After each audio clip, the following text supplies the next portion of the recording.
సంతాప ప్రతిపాదన. హైదరాబాద్ జిల్లాలోని సికింద్రాబాద్ కంటోన్మెంట్ ఎస్సీ శాసనసభ నియోజకవర్గ సభ్యురాలు కుమారి లాషా నందిత సాయన్న గారి మృతి పట్ల ఈ సభ తీవ్ర సంతాపాన్ని వ్యక్తం చేస్తూ శోకార్తులైన వారి కుటుంబ సభ్యులకు తన ప్రగాఢ సానుభూతిని తెలియజేస్తున్నది. కుమారి లాషా నందిత సాయన్న గారు 1987వ సంవత్సరంలో హైదరాబాద్ జిల్లాలోని చిక్కడపల్లిలో జి సాయన్న మరియు శ్రీమతి గీతా దంపతులకు జన్మించారు. వీరు కంప్యూటర్ సైన్స్లో బీటెక్ పూర్తి చేశారు. కుమారి లాషా నందిత గారు 2016లో జరిగిన జిహెచ్ఎంసీ ఎన్నికల్లో కవాడిగూడ డివిజన్ నుండి కార్పొరేటర్గా ఎన్నికైనారు. 2023లో జరిగిన శాసనసభ ఎన్నికల్లో సికింద్రాబాద్ కంటోన్మెంట్ ఎస్సీ శాసనసభ నియోజకవర్గం నుంచి శాసనసభ్యురాలిగా గెలుపొందారు. వీరు 2024 ఫిబ్రవరి 23వ తేదీన శుక్రవారం తెల్లవారుజామున జరిగిన రోడ్డు ప్రమాదంలో మరణించారు.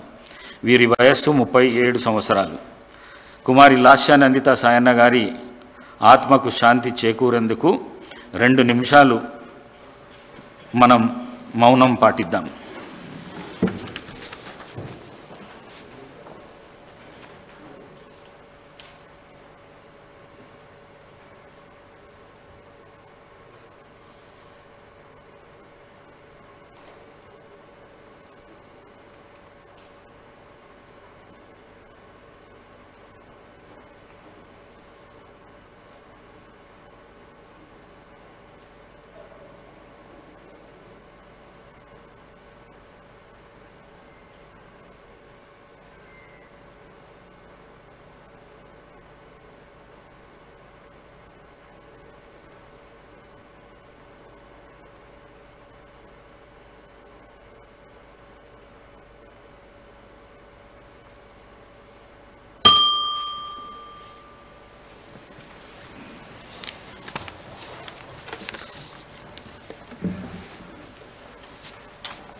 జూలై 24,